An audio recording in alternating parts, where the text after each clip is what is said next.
Good evening. I'm Rob Stafford. And I'm Marion Brooks in tonight for Allison Rosadia. And we begin at 6 with breaking news. Here's a live look inside the courtroom at 26th in California, where Jussie Smollett's sentencing is underway. Let's listen in to the judge, James Lynn. Which was to look into the conduct of the State's Attorney's Office, and they returned a report to Judge Tooman about that, their findings about that, another about the Chicago Police Department and their handling the case. They did that. But what's relevant here, of course, is that they went to another grand jury and they returned a second indictment. And the second indictment ultimately by random got assigned to this particular court. And we came here. We've been here for a couple of years now. Well, the pretrial motions have been resolved. A trial by jury was held. The defendant was found guilty of 5 to 6 counts of felony disorderly conduct, class 4 offenses. Our post-trial motions have now been resolved. The pre-sentence investigation has been completed, and we're at the final step of proceedings on the trial court level of the criminal case, and that's sentencing. Let me talk first about the sentencing range, because I think there may be some misunderstanding, at least how the court assesses the sentencing range. This is a class 4 felony. This is the lowest class felony in the state of Illinois. I will note that legislatures throughout the country, in Illinois in particular, have constantly cut into judicial discretion and forced us to have mandatory sentencings under different circumstances. We have to do this and we have to do that, and try to have some kind of cookie cutter justice. But that does not exist in this case for me. I am left unfettered. Under Illinois law, the range of sentence in this case is as follows. Mr. Smollett is looking at a probationary term of up to 30 months. He can receive time in the county jail as a condition of probation of up to 180 days. He can be ordered to perform community service, ordered to participate in behavioral classes, ordered to pay restitution, ordered to pay a fine. He's also subject to a penitentiary sentence of what I find to be 1 to 3 years. Now there's talk about, well, what about 5 counts? Shouldn't he be at least eligible for a 15-year sentence? There are ways to analyze Illinois law and say that in a case where there are 5 counts, that consecutive sentences might be required or might be at least considered. I don't believe that I could ever make the findings that are necessary in Illinois law, and I'm not going to have a long dissertation about it, but I don't think those findings would apply. I don't think Illinois law, for the facts I have before me, would allow for consecutive sentences. So as far as I'm concerned, the penitentiary sentence, should there be one, would be 1 to 3 years. I'm mindful that there's acute public interest in this case. We have television cameras. They want to be here, and they are here.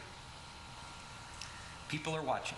People seem to care passionately for varieties of reasons about this case, and the reasons are many.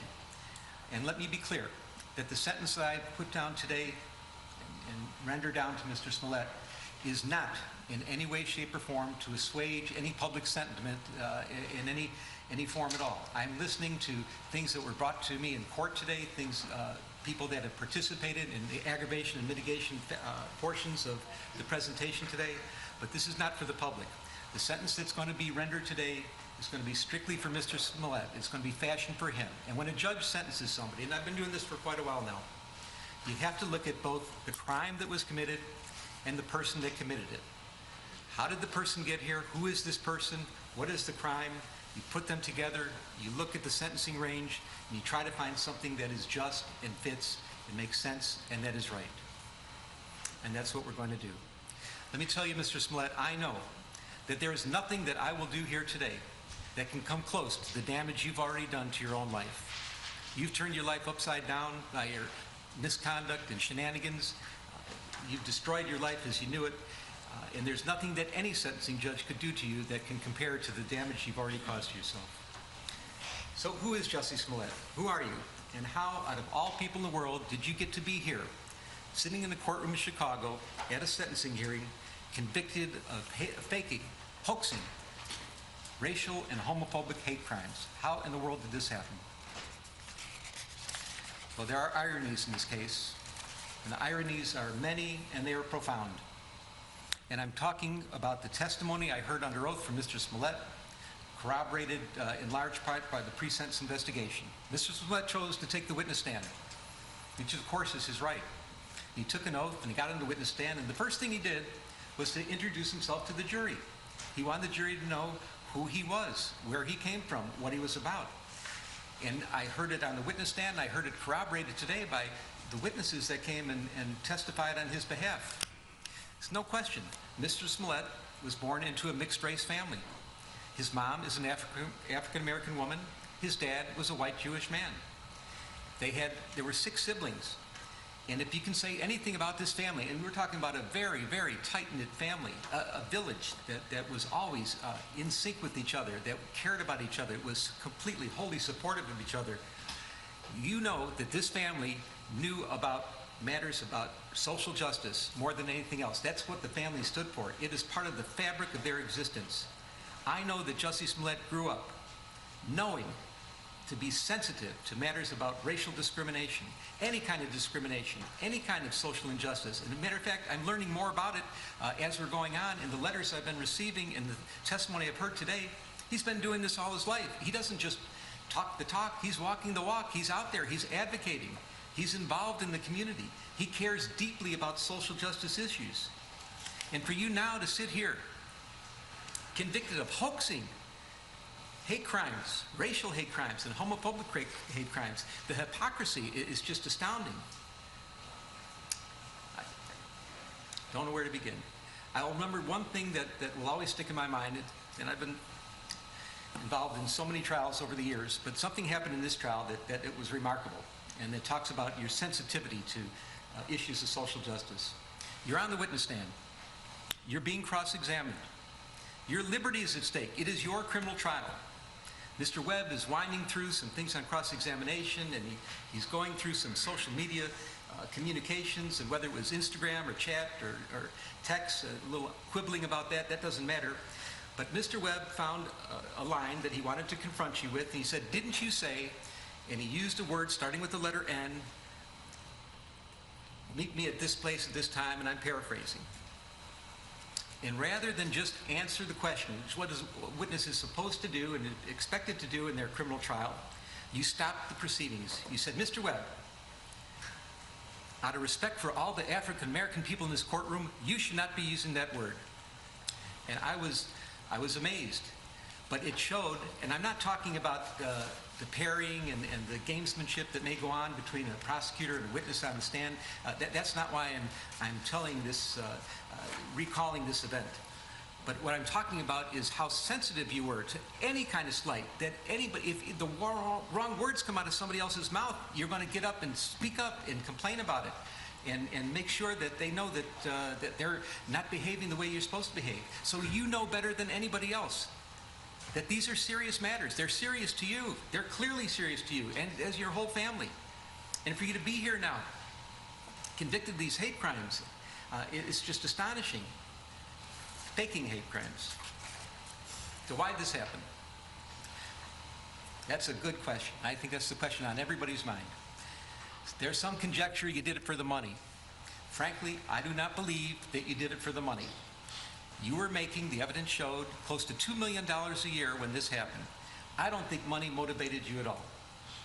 But the only thing I can find is that you really craved the attention, and you wanted to get the attention, and you were so invested in issues of social justice, and you knew that this was a sore spot for everybody in this country. You knew this was a country that was slowly trying to heal past injustices and current injustices and trying to make a better future for each other.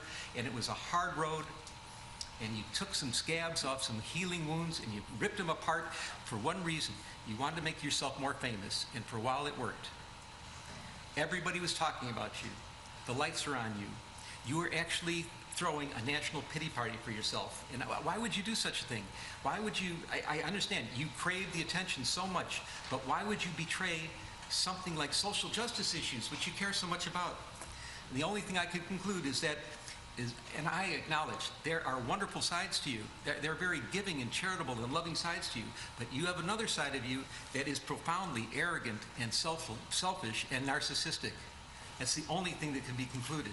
And that bad side of you came out during the course of all these events. Let me talk about hate crimes for a minute. I've been a criminal judge for many years, and I've heard many victims of crimes testify in front of me. And any victim of a crime, no matter what the crime is, they are demoralized by what happens to them.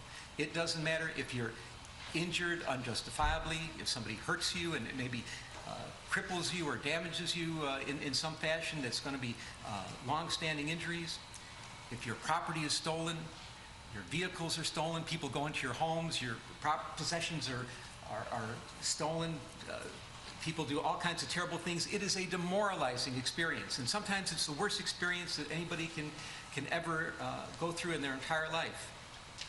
And then if it turns out that the motivation for the criminal to do something bad to you was because they hate you because of your race, because of your ethnicity, because of your gender, your sexual orientation, your religion, your age, your disability. If that was the reason for it, it is exponentially worse. There is nothing worse than to be a victim of a hate crime. It is the worst thing that can happen, especially in our country with all our history and all that we're going through now to try to get around some of these issues. Hate crimes are the absolute worst. And I believe that you did damage to real hate crimes, to hate crime victims. There are people that are actual, genuine victims of hate crimes that you did damage to. These are people that have a difficult time coming forward. They may be mistrustful. They may not want to bring it to the attention of the community or first responders. There may be some trepidation. I don't know for sure how much damage there was. I don't know how this is going to impact other people, if they're going to be hesitant to come forward because they're going to think that they're going to be accused of acting like you and doing a stunt like you pulled here. I don't know if first responders are going to be more doubtful and skeptical of people that come forward, real victims of hate crime, because of what you did here. I'm hoping it's not that way. Now I'll show one of the ironies in this case, and I find this pretty profound. I got letters from people that advocate about victims of hate crime their entire lives. They devote their lives to this. I'm talking in particular Derek Johnson, president of the NAACP, Reverend Jesse Jackson. He's an icon here in Chicago. No introductions necessary. They devote their whole lives to addressing issues about social injustice and hate crimes. And they are here today asking me to show you mercy. And I take that seriously. I find it profound. I take it seriously. And I know that they're in a better position than myself to educate the public about that topic, about the damage you've done to real victims of hate crime. And I am confident that because of all the attention that you've garnered here on this case, that they are going to seize the opportunity and they will educate the public, and they'll be talking about this, and they'll try to mitigate some of the damage that you've caused to real victims of hate crimes, and they're better positioned to do it than I am, and I will defer. But I will acknowledge that you have done some real damage.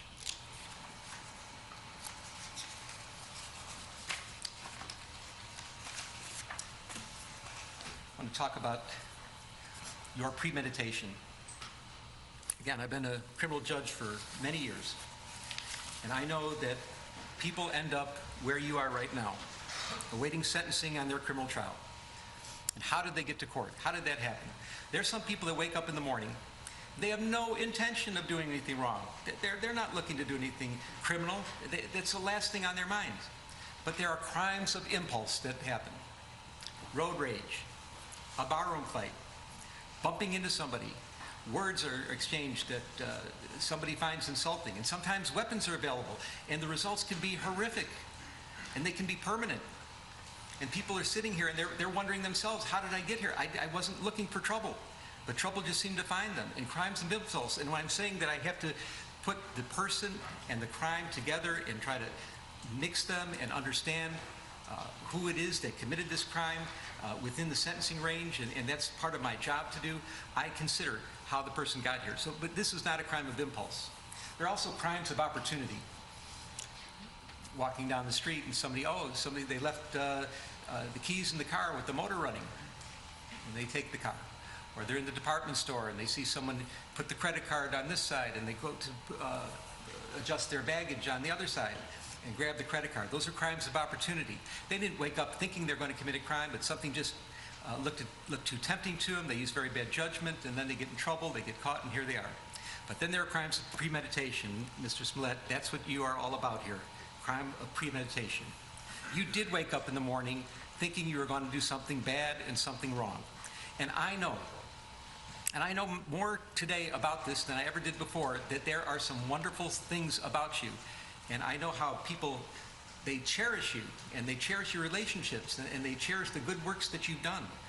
And they love you sincerely and deeply. And they're not faking, they're not lying when they talk to me about their feelings about you and the good things that you've done. But you had that dark side, and this is what happened here. You premeditated this case to an extreme that's amazing. You wrote a script. The script involved words. You're going to encounter me on the street, yell out empire, N-word, F-word.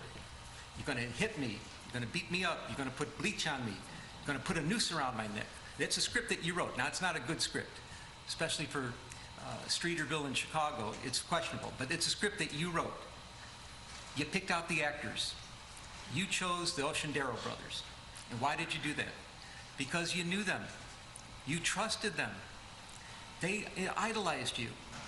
You're an established actor in a serious television production of Empire. They were kind of hangers on there. They're trying to get jobs as extras, maybe a little speaking part here and there, but you were mentoring them. You were helping them. They wanted your advice. They would do anything for you. They thought you were one of the greatest people in the world to know, and that you could help them in their careers. They're in great shape. They gave you a little advice about diet and exercise, but they idolized you, and they would have done anything for you. And you chose them because you knew that you could trust them, that they were loyal to you. You paid them advance by check. Not necessarily a good idea, but it was your idea. It was part of the plan that you would pay them in advance, and the check was out there. The check was shown into evidence. That was part of your premeditation. You chose a date. You chose a time. You chose a location. You had props procured. You gave them a $100 bill and had them get the supplies. What are the supplies in this case? Get masks. Nobody should see you. We're going to say that you're white, but obviously the Oceandero brothers are not white. We're going to cover your faces in masks. We're going to have a red hat because that's going to indicate MAGA country. We're going to get a rope that we're going to use as a noose. We're going to procure some bleach. You're going to have the supplies. And then you had all that together, and then you did rehearsals. You picked them up and you did drive-bys. You drove around and around the block. You picked them up in Lakeview in their neighborhood, and some distance away you went to Streeterville where you were living, and you showed them. You're going here, you're going there, and you're going over the lines. You're going over the script with them so they would memorize the script. You're indicating which brother. You're the one that's going to hit me. You're the one that's going to put the noose around my neck and pour the bleach on me. This was planned. This was premeditated to the extreme. And I find that your extreme premeditation in this case is an aggravating factor today. Let's talk about the incident itself. It's all set up. The Oceandero brothers are on board. Your plane is running late. Now, you had a chance right then and there to think, okay, I'm really late. I'm 4 hours late. This can't go down. It's freezing in Chicago. We're on the verge of a polar vortex. You might have just thought about it and said, you know, maybe it's not in the cards. Maybe the karma is wrong. I shouldn't be doing this. But no. You double down. You start communicating with the brothers through social media. Now, whether it was by texts or chats or Instagram, public or private, one way or another, you kept in touch with them.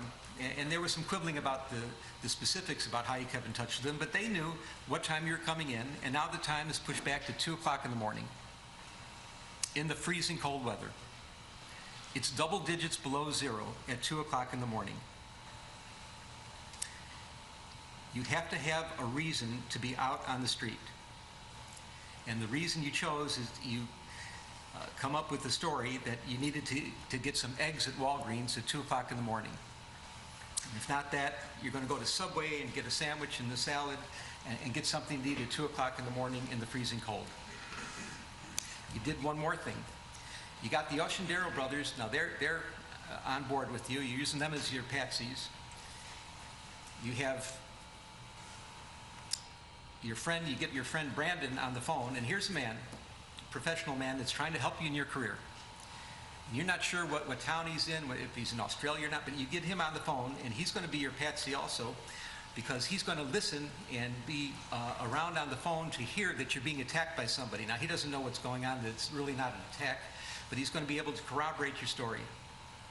So you're getting that together.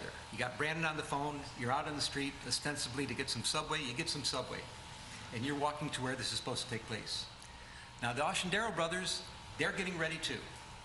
And they're doing this because he wanted them to do it on the sneak. No cell phones involved. Make sure nobody sees you get there. And what they think is some kind of clever way of getting there, they have an Uber pick them up from their home in Lakeview. They take the Uber to Old Town. It's a different neighborhood. They get out of the Uber and they get into a cab. Now, the cab is supposed to go to Streeterville, but not to the scene where this is supposed to happen, a few blocks away. So nobody actually sees them get out of the cab, and this works out the way you want it to work out. So they get there a little early. They're walking around. They're sitting on a bench for a minute. But at 2 o'clock, the time that you said this is supposed to happen, at the place you said it was supposed to happen, at the moment you said it was supposed to happen, they appear. So you're talking to Brandon on the phone. You have your subway in hand, and they follow the script. Hey, Empire, word with the letter N, word with the letter F. There's a scuffle. They pour bleach on you. Brandon's listening to this. They attempt to put a noose around your neck during the scuffling. You're getting a little abrasion and scrape on your face. A car goes by, and the brothers take off. They leave. They never did get the noose around your neck. So what do? You gather your belongings. You get the cell phone. You're talking to Brandon. Hey, did you get jumped? Yeah, I got jumped. I got mugged. Did you hear what happened? You're trying to make sure that he heard the words that were spoken. You grab your food, and you took the noose that they never did get around your neck, and you put it around your own neck. I repeat, you put the noose around your own neck.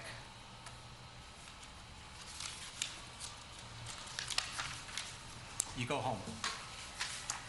Video footage shows that when you walk into your residence, you have this noose dangling loosely around your neck. You go into your apartment, the police are called, the police arrive. The first officer on the scene is Chicago Police Officer Mohammed Beg, in full uniform, the first responder of the first responders. His body cam is on. He sees you. And now he sees that that noose is around your neck, but it's not the way that you walked into the house. Now the noose is up at your throat. You've maneuvered the noose, and you've made it look worse than it was. This is part of your plan. Officer Beg asks a simple question: what happened? And then you start to lie. And you haven't stopped lying ever since. You've been lying and lying and lying about this case, and that's why you're here today. You want to fake an incident on the street, try to get some attention at work, try to have somebody else feel sorry for you. That would never have got you here. The problem was you lied to the police, and you caused all kinds of consternation. You caused a major investigation to take place, which got many people involved and caused great stress throughout the city and throughout the entire community here, and that's the problem. That's why you're here now. Those were the crimes you're convicted of. Not the shenanigans out there, but the lying about it, making it up, and that's why we're here now. You repeated your lies at the hospital. 6 counts were put together. The jury found you guilty of 5 of them. One was a little bit different than the others, and I understand that. Let me say, from my vantage point, and I was obviously here at every stage of this trial, I thought the jury's verdict was accurate, correct, wholly corroborated, but what could only be described as overwhelming evidence of guilt against you for lying. That's the crime you're here for, lying to the police. Well, Officer Beg took this very seriously. He said, that's a horrible thing that happened. And he started the process of police investigation. Detectives got involved. You ended up at the hospital. All things were starting to happen, and this word got out. And you're not just any person. You have a little bit of celebrity about you. You were known in some circles as a very competent actor, a really good actor in a very serious television production called Empire, and people knew about this. And because you're a celebrity, and because you've been so active in all these social justice causes, and this is what is so unbelievable about this case, that you of all people are here convicted of hoaxing hate crimes.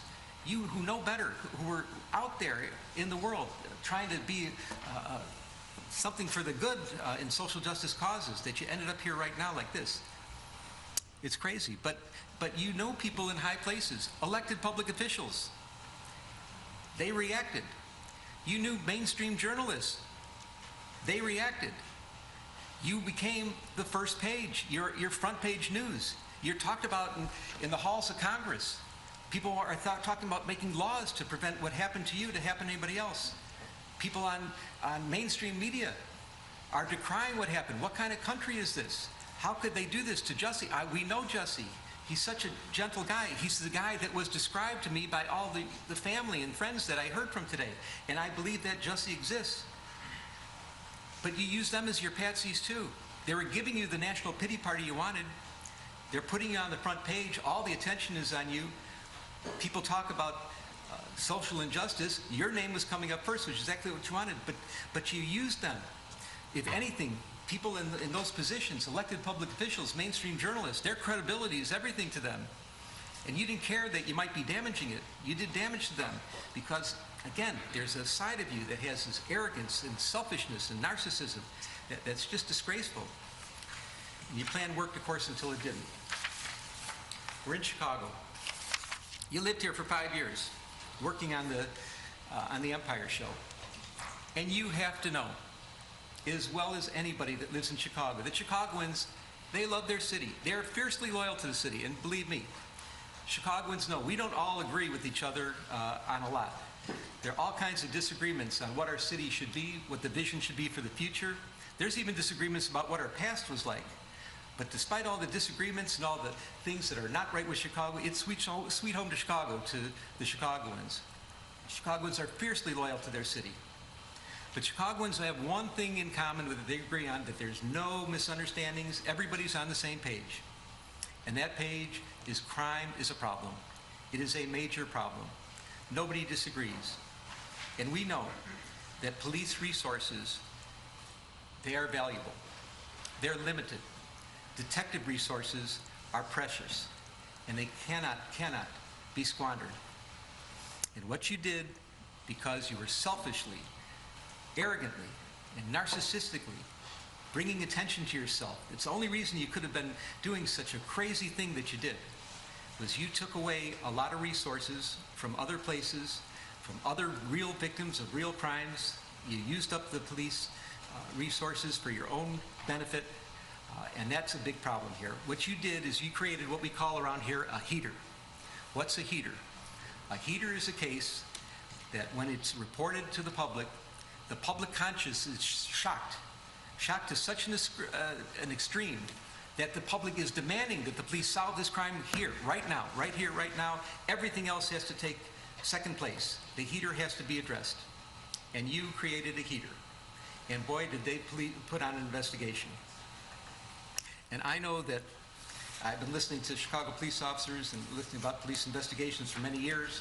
And it's certainly not a perfect police department. It's perhaps unfairly maligned in some respects as well. I'll match the homicide detectives here against any in the country for their competence and thoroughness. Not a question about that. But what they did in this case is extraordinary. I have never seen, even in some murder cases, the amount of police work that went into this investigation. You did exactly what you didn't want to happen.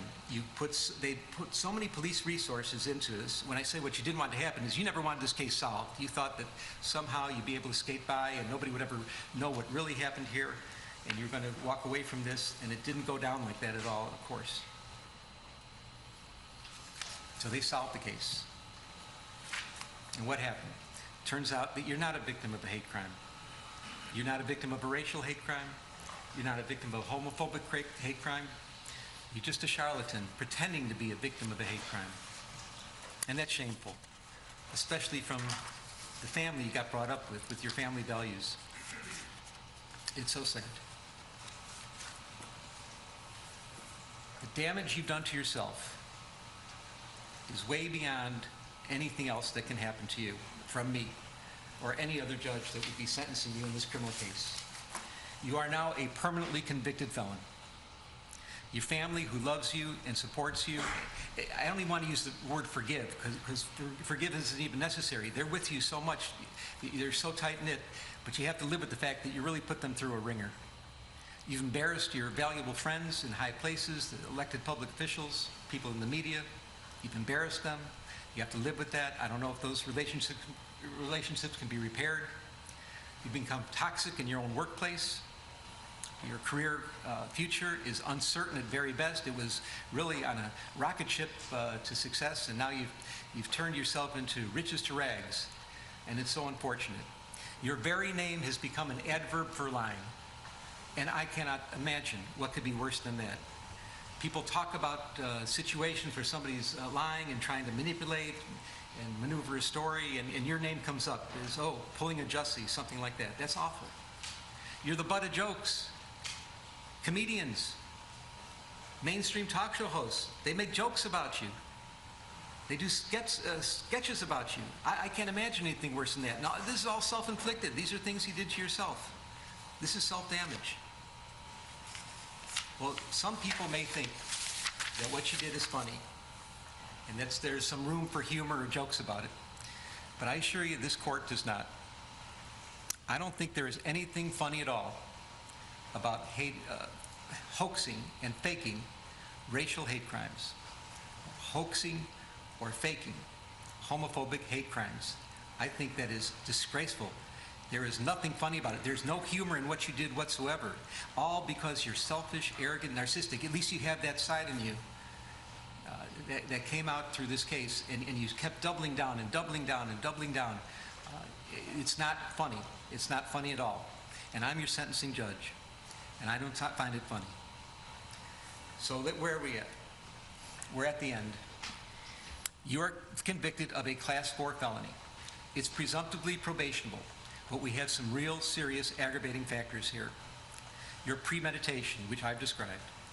The pain you've caused to real victims of hate crimes, which I've described. The damage you've done to the city of Chicago, I've heard. It's been talked about. I'm mindful of the city's request for restitution, and if I'm going to fashion that, consider that request, I have to fashion the sentence accordingly. And above all, the capper of all cappers, your performance on the witness stand.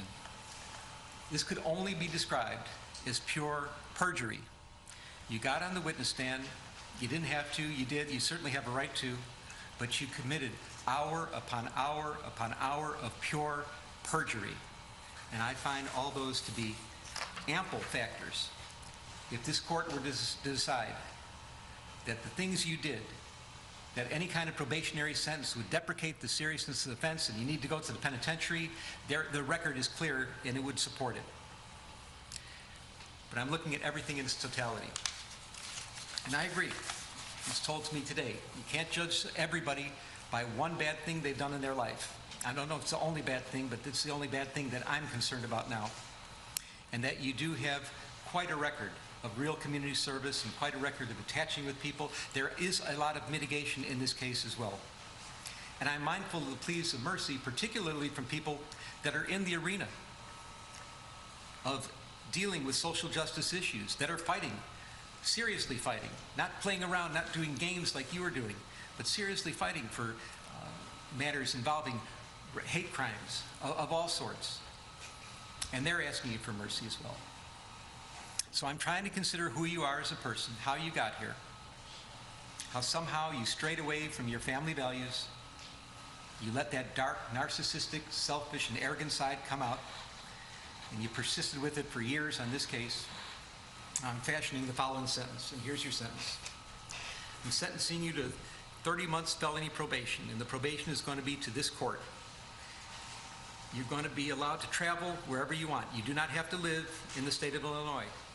You can report by phone. I know that if you're going to try to make a living and do some of the things you do, you may have to go to other places, New York and Los Angeles. You can do those things. You will pay restitution to the city of Chicago in the amount of $120,106. You are fined $25,000, which is the maximum fine. And you will spend the first 150 days of your sentence in the Cook County Jail. And that will start today, right here, right now. Mr. Smollett, though the jury found you guilty and I've sentenced you as I have, you have the right to appeal the findings and rulings of the court or ask your sentence to be modified. To do those things, you need to file a notice of appeal in writing within 30 days. You may also file a motion to modify your sentence, which would have to be filed in writing within 30 days. Anything not stated in those filings are waived for purposes of appeal. you cannot afford lawyers or transcripts, they would be provided free of charge. Do you have any questions? No, I would just like to say to Your Honor that I am not suicidal. That's what I was about to say. Okay. I am not suicidal. Okay. I am not suicidal. I am innocent, and I am not suicidal. If I did this, then it means that I stuck my fist in the fears of Black Americans in this country for over 400 years and the fears of the LGBTQ community. Your Honor, I respect you and I respect the jury, but I did not do this. And I am not suicidal. And if anything happens to me when I go in there, I did not do it to myself. And you must all know that.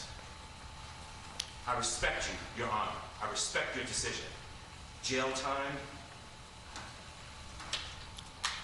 I am not suicidal. Okay. Mr. Boucher, let me start. Are there any post-sentencing Motions you care to present right now? Yes, Judge. Yes, Ms. Widow. The defense would wish to present a motion to reconsider sentence All right. and file it in stanter. All right. It is timely filed. Thank you, Judge. And let me say, I've obviously considered the sentence at great length, and it's timely filed, so it's preserved for purposes of appeal. Motion to reconsider sentence is respectfully denied. And is there another, one second, Randy. Anything else? Just a second. Is there going to be a notice of appeal filed? Yes, Judge. We filed a notice of appeal. We're going to be emailing to the clerk right now, to the office. You doing it in stanter? And are you going to be handling the appeal? Judge, as of now, yes. Well, you have to commit to handling the appeal for the appellate court. Okay. All right. Notice of appeal may be filed. Charlotte, now I need the prosecutors to work with Charlotte, the probation officer, to work out probation specifications with the conditions I just explained. 150 days in the county jail, the restitution, the fines. Oh, and also statutory DNA and costs are ordered as well. That's statutory. So you have to fill out the probation specifications, and I'm going to get somebody to help you do that, but we need to get that done in stanter. Anything else today? Yes. Your Honor, if I may, in light of the notice of appeal, we would ask that you suspend the jail sentence in light of the Do what? instanter filing of the notice of appeal. Did I do what? Suspend the jail sentence in light of the notice of filing of appeal. That will be respectfully denied. Yes, Mark. Mr. Lewis. If it can be stayed in light of our notice of appeal. No, I'm not staying. No. The wheels of justice turn slowly, and sometimes the hammer of justice has to fall, and it's falling right here, right now. I'm not staying this. This happens right here, right now. Okay. Charlotte? I know you said that Mr. Smollett will do. Yeah, I'll talk to you about it. I'll give you those details. Okay? All right. Any other matters to come before the court today? All right. Defendants remanded to the custody of sheriff. Court is adjourned. I am not suicidal. Stop talking about black. I am not suicidal, and I am innocent. I could have said that I was guilty a long time ago.